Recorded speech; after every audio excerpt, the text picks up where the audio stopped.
Hi friends, आप लोग कैसन बानी। हमरा आशा बा कि आप लोग स्वस्थ होखम, मस्त होखम। अगर हमारे चैनल पे नया बानी, चैनल के सब्सक्राइब जरूर करब। नई के चले दुल्हन नई के चलना, जैसे बांसवा नेला वैसे नई के चलना। नई के नेवते सासु नई के नेवतना, हमारा पापा के पोसल का दहिया नई के नेवतना। हमारा मम्मी के पोसल का दहिया नई के नेवतना। नई के चले दुल्हन नई के चलना, जैसे बांसवा नेला वैसे नई के चलना। नई के नेवते सासु नई के नेवतना, हमारा चाचा के पोसल का दहिया नई के नेवतना।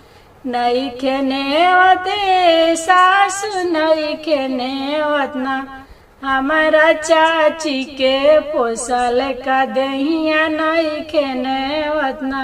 नई के चले दुल्हन नई के चलना, जैसे बांसवा नेला वैसे नई के चलना। नई के नेवते सासु नई के नेवतना, हमारा भैया के पोसल का दहिया नई के नेवतना। हमारा भाभी के पोसल का दहिया नई के नेवतना। नई के चले दुल्हन नई के चलना, जैसे बांसवा नेला वैसे नई के चलना।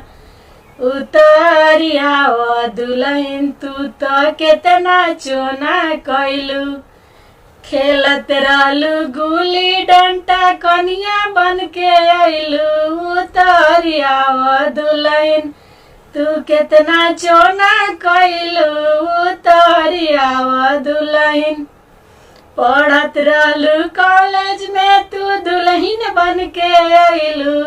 उतरिया दुल्हन तू केतना चोना कैलू, उतरिया दुल्हन।